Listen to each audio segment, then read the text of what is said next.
Merci na Nzambe na biso oya pesi biso encore une fois pe ma poete to ba komona na susu bisika nyonso bozali pona kolanda biso na tranche na mnobo lingaka mingi témoignage to pe litatoli na lingala ndenge tolobaka na pamboli bino ba fidèle nyonso bolanda biso na nzela ya radio télé étoile du ciel tika ete Nzambe na biso aza na ngambo na bino Nzambe apambola bino po ete bopona par ya malamu pona pe chaîne ya malamu o ezali ya révélation pe ya délivrance po ete boye bakakosi kolama pe ete tokota na chemin ya délivrance ezalaka malamu mingi. Merci na pasteur Miko Bachika oyo apesi biso espace oyo ainsi que maman Liliane Nzambe amona bino akanisa bino.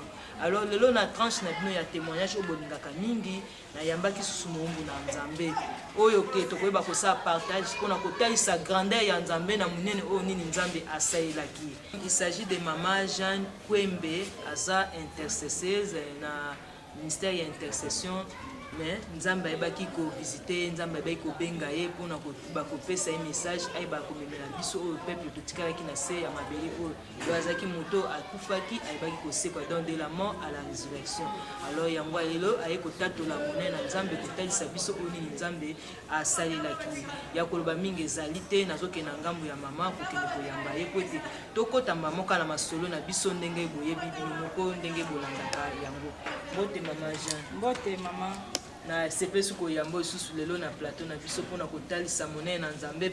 Alors malobezaka na ngambo na yo na ebite soki présentation na ngeza eke complet ko compléter na onga na ebite onga na zangisa kiyo ku bakisa na bandeko ba olanda biso ba yeba na muziki. Ezalika lolenge wana ndenge na bengami na kombo ya mama Jeanne Kwembe nazali intercesseuse na église la miséricorde SCC Sebi babengi yango na mokuse Sebi nasalelaka Nzambe mingi na ministère ya intercession na kati na église ba département ezali ebele menga na pona na kota na kati na intercession kobondelaka pona bakaya bato kobondelaka pona mboka kobondelaka pona tina itonga tangu tokendaka na kati na intercession bandeko na ngai nayebaki ata eloko moko te Nzambe yaki ko visiter ngai. Voilà bolandi maman na biso maman Jeanne Kwembe alobi kaza intercesseuse mingi soko ye na église ponaka musana Nzambe ponaka département moko yo mono za capable ko salela Nzambe ko zamana parce que Nzambe afutaka bato na bisika o to salela a visitaka bato na bisika to sala. Alors na kolanda maman na biso na témoignage vraiment yepe Nzambe ba ko visiter na musana ye o ya salaka le sika na baki ko zo témoignage po ete yo nanga lelo to landa ye bisika so to zali ya koloba mingi ate nazotika maloba na mama po tokota kamba moko na témoignage yango mama malobezaka na ngambo na yo bana Nzambe baza prêt ya koluka yo.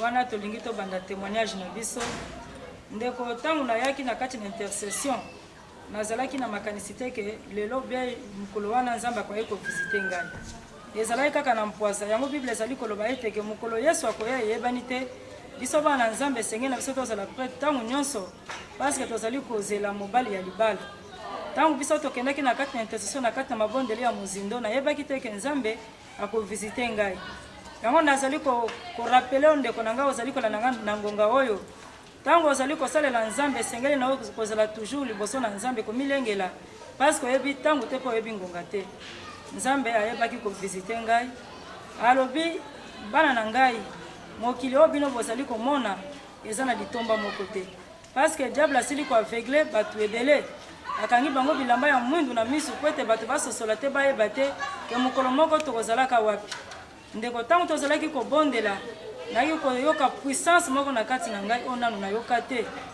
tango puissance wana ekotaki na kati na ngai nakweyaki na se na mabele pe bandeko bazalaki na kati na intercession wana banturaki ngai batiaki liputa pe batiaki ngai na kati na liputa wana tango Nzambe ayeko visiter ngai bandeko na ngai abandi koloba na kati na ngai ke bana na ngai lelo ezali mokolo nazali ko visiter bino na kati na intercession po ete natalisa monene na ngai bandeko na ngai Nzambe ayiki kolongola molimo na ngai pe nzoto na ngai etikalaki tango azwi molimo na ngai amemi yango alobi ke nazali kokotisa Jeanne na Lola po ete natalisa ye mabombani po ete bato ebele baza na kati na aveuglement na kati na ignorance baza na bososolite na kati na bango pe nazali kotalisa ye mabombani oyo po ete tango ngai nazali kozongisa ye akende kosakola maloba oyo nga nazali koloba na ye mpe kotalisa ye bisika nazali kokotisa ye po ete peuple na ngai ezala sauvé. Bandeko na ngai, thème ya témoignage oyo ezali les deux chemins. Tozali na chemin de la vie mpe tozali na chemin de la mort. Le chemin de la vie c'est Jésus, Jésus-Christ de Nazareth. Mpe le chemin de la mort ezali Satan. Ndeko tangu nzambe aye kotalisa nga les deux chemins. Ndeko chemin ya liboso ezali chemin de la vie, oyo ezali Yesu Masiya. Ndeko oyo azali kolanda nga na ngonga oyo, yo oponi para malamu, oyo ezali nzela ya Yesu Masiya. Nzela oyo ezali ya muke, mpe na nzela ya muke bato bazali muke. Ndeko na nga na nzela ya muke, ata ozali konyoka malelo, ozali komona pasi na kati na nzela oyo, me suka nango ezali na gloire, ezali vie éternelle. Na kati na nzela ya muke ndeko na ngai, ndenge yo kangama na nzambe, ondimela Yesu lokola mokonzi mpe mobikisi na yo, ndeko ezali ya lokuta te. Okomona ye teke na nzela oyo ya muke, eza na lifuti na yango. Nzela ya muke tokoki kotanga yango. Bolimbisi mokema yango oyo tanga mutuna nange eza boye parce que bana nzambe baza vraiment na posa bazala explicité bazala vraiment éclairé. Tangu yo bantouraki yo batiako likolo ya liputa ozalaki ya komona ou bien ozalaki ya komona te. Alors olobi ke nzambe aki kokuta nozalaki se okufaki na yebi te so ndeni. Alors que nto yeba elo prévenir elakisaki yo ozalaki ya kokufa ou bien ozalaki ya kokufa te baremarkaki nini. Alors tongi o expliquer ba nzambe vraiment clairement côté ba comprendre bien avant de tokota na ba chemin o wana do lobela biso. Bandeko tangu nzambe aye kolongola molimo na ngai nzoto na ngai ekufaki kaka lolenge bato bakufaka. Ndeko tangu bato bakufaka balongola nzambe alongolaka molimo nde ekendaka nzoto nde etikalaka. Tangu nzambe aye kolongola molimo na kati na ngai nzoto na ngai nde etikalaki. Tangu nzoto etikalaki nzoto wana ezalaki ya kokufa deja. Nzoto ekomaki deja malili banzizi etondi na kati na ngai kaka ndenge moto akufaka. Ndeko na ngai nayebaki te ke nzoto na ngai kuna ndenge etikalaki deja okoma malili. Eza ndenge bato bazalaki pembeni na ngai baintercesseur bazalaki pembeni na ngai nde bango nde babandaki koyebisana ke nzoto na ngai ezalaki malili nakufaki nazali koningana te nazali kobouge te banzizi etondi na kati na ngai nzoto nyonso ekomi malili. Me molimo na ngai nde ekendaki mpe esika oyo nzambe abandaki komema ngai kotambwisa ngai mpona kotalisa ngai mabomba nini na ye.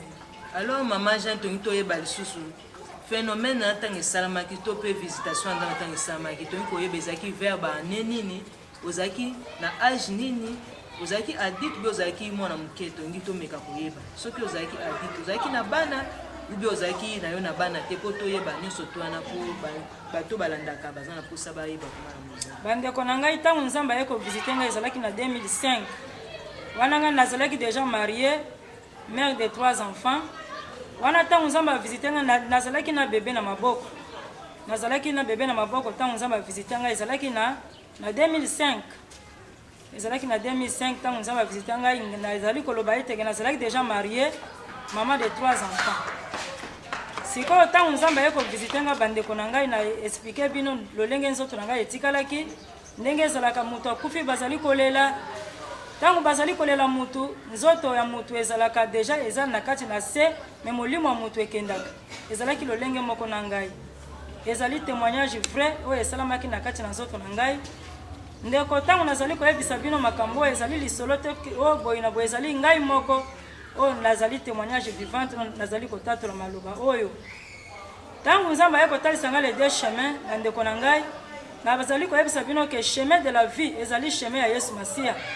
Lolenge yo ndimeli Yesu lokola mokonzi mpe mobikisi na yo ndeko na ngai esengeli na kokoba nzela wana kino suka ya bomoi na yo ezali vie ya malamu oyo osili kopona na kati na nzela oyo. Ezali nzela ya basacrifice ezali nzela ya koyika mpiko ya bapriere ya kokangama na kati na nzela oyo ndeko na ngai ezali nzela ya malamu oyo osili kopona. Nzela oyo ezali nzela ya moke na nzela ya moke Bible ezali koloba eteke bato ebele bakokota na nzela oyo bazali baviolent bao bazali ko persévérer na kati na vie de prière ezali ba violent ndeko na ngai bo ezali komona egui lidusu nango ezalaka moke ezali lolenge moko na ba violent oyo bakokota na kati na bokonzi ya likolo na kati na nzela oyo ba passage ezali na Matthieu 7:13-14 ezali na Luc 13:22-27 ndeko na ngai kokotanga ba passage wana ezali nzela ya moke oyo bakristu esengeli na bango kolanda nzela oyo mpe na suka nango eza na gloire ezali vie éternelle. Ndeko nazali koyebisa bino lisusu ntango batalisaki na nzela oyo ya moke, nzela oyo ezali nzela ya kitoko ya malamu mpe na nzela ya monene tozali komona ezali nzela ya satana.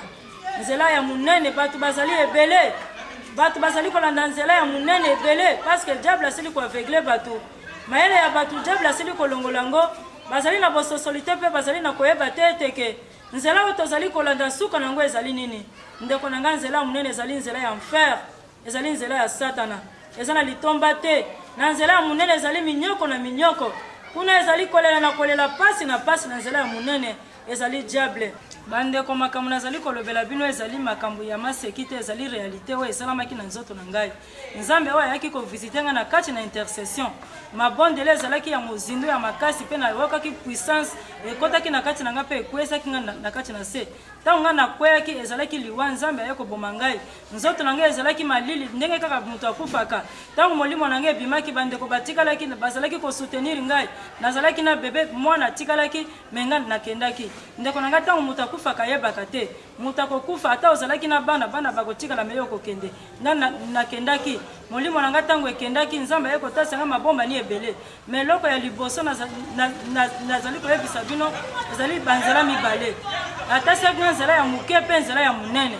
Nzela ya moke ezali Yesu, nzela ya monene ezali Satan. Bandeko na ngai ntango Nzambe abandi kokotisa nga na kati na banzela wana kotalisa nga mabomba ni makambo ezali ebele. Me nazali koyebisa bino eteke bandeko na ngai na nzela ya moke oyo okoti ezali nzela ya malamu, ezali nzela ya Yesu Masia oyo ezali komema moto na vie éternelle. Me nzela ya monene eza na kati na gloire, bato bazali komona bisengo mokili oyo eteke suka nango ezali te, me suka nango ezali. Ndeko na ngai nayebi te oza na kati na nzela nini, oza na nzela moke mpe ozali na nzela monene. Esengeli na yo kopona bisika yo ozali.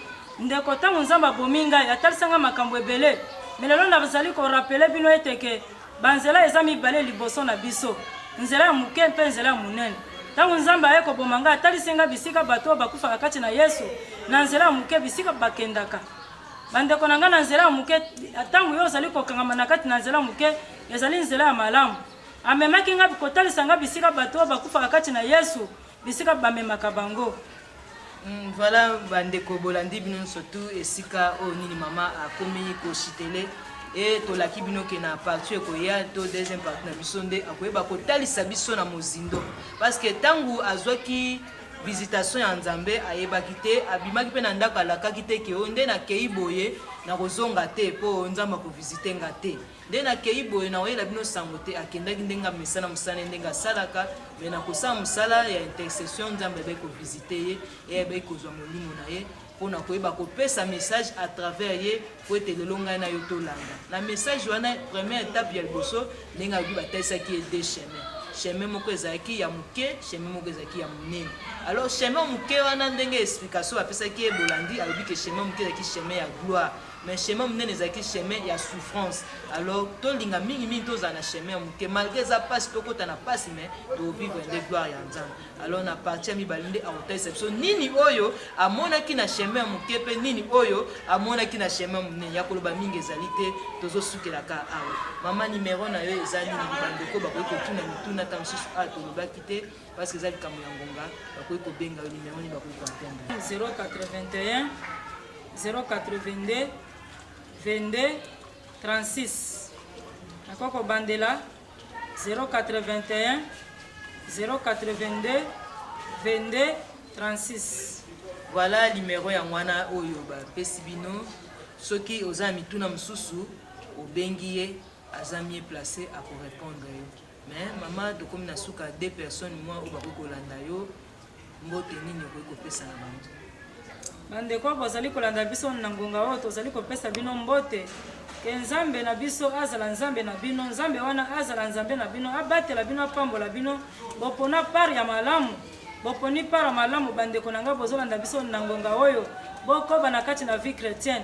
Vie chrétienne basakanaka nango te. Lolenge yo ndimeli Yesu lokola mokonzi pe mobikisi na yo kobungisa bondimi na yo te. Koba na kati na mabondeli kino mukolo Yesu Kristo akoya kozwa biso. napesi bino merci. Merci na balandi nyonso tu tokomi presque na suka mais eza nde likambo ya télévision tolaki bino na deuxième partie nde tokota susu mingi na mozindo mais mpona lelo nazopesa merci na mama Nadine mwasi kitoko ya papa na biso papi Pemba kuna na France mwana etumba ya solo merci na mwana Londres mama na biso Gloriana merci na mama Salomé pe mwana Londres merci na mamani merci na Germa merci na Arsha merci na Dej Badi Banga oyo asimbaki caméra po ete émission oyo ekomama distance tu bozali merci na bana nzambe nyonso tu mpona lelo tosuki ya tolobi bye bye.